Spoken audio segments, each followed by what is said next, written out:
¿Cuántos pobres hay en México, Gonzalo? Para 2012, la última cifra que Sí. tenemos, hay 53.3 millones de personas en pobreza y 11.5 millones de personas en pobreza extrema. ¿Y qué quiere decir? La población en pobreza sufre dos problemas: bajo ingreso y no tener una o más derechos sociales básicos satisfechos. Es decir, hay una o más carencias sociales en salud, en educación, en vivienda. Pobre extremo es más severo.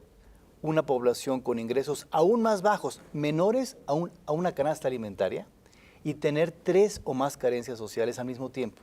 Eso nos permite, Enrique, varias cosas. Uno, ver en qué elemento el Estado mexicano tiene que reforzarlos y en qué elemento vamos bien. Y eso con la medición de ingreso no se ve. Por ejemplo, la pobreza que subió 2010-2012 nos indicó que el responsable del incremento fue que los mexicanos, nuestro ingreso cayó en esos 2 años. Sin embargo, ¿mejoramos en qué?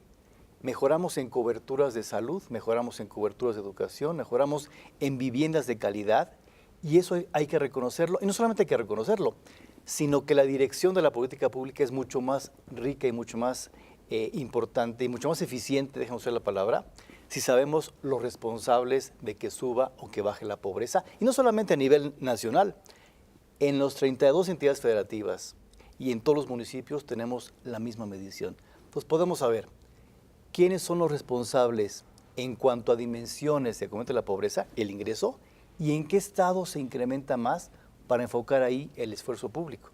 ¿Cómo logramos incrementar los ingresos? Hay un debate, tú lo has visto, en torno al tema de los salarios mínimos. Hay quien dice, como el jefe de gobierno del Distrito Federal, Miguel Mancera, hay que cambiar esta variable. Una de ellas, no es toda, pero hay que cambiar esta variable subiendo los salarios mínimos. Hay quien plantea, no es por el lado salarial, sino se requiere el crecimiento de la productividad y de la economía para poder generar un crecimiento de los ingresos. A veces pareciera un poquito la discusión del huevo y la gallina, muy probablemente tenga que ver con los dos elementos. ¿Cuál es tu opinión en torno a esto? Yo creo que es tan problemática por varias décadas el hecho de que los ingresos de las familias no han crecido en promedio, y sobre todo las familias en pobreza, que a mí realmente me da gusto que haya una discusión de los ingresos y los salarios en general. Porque seguramente las soluciones son varias. Una podría ser salario mínimo con algunas condiciones, pero la otra tiene que ver con esa productividad y crecimiento pero que va a llegar a mediano o largo plazo, ¿no? Me parece que al menos que la discusión esté ahí es bien relevante. ¿Por qué? Porque la promesa de la conexión teórica de productividad con salarios no se ve tan clara, ¿no? En algunos sectores la productividad ha crecido y no siempre se ve que al mismo tiempo los salarios hayan crecido. Por lo tanto, tener la discusión centrada en ese tema me parece bien importante y bien útil. Habrá que ver que todos los sectores le entren a la discusión, y me parece que está sucediendo.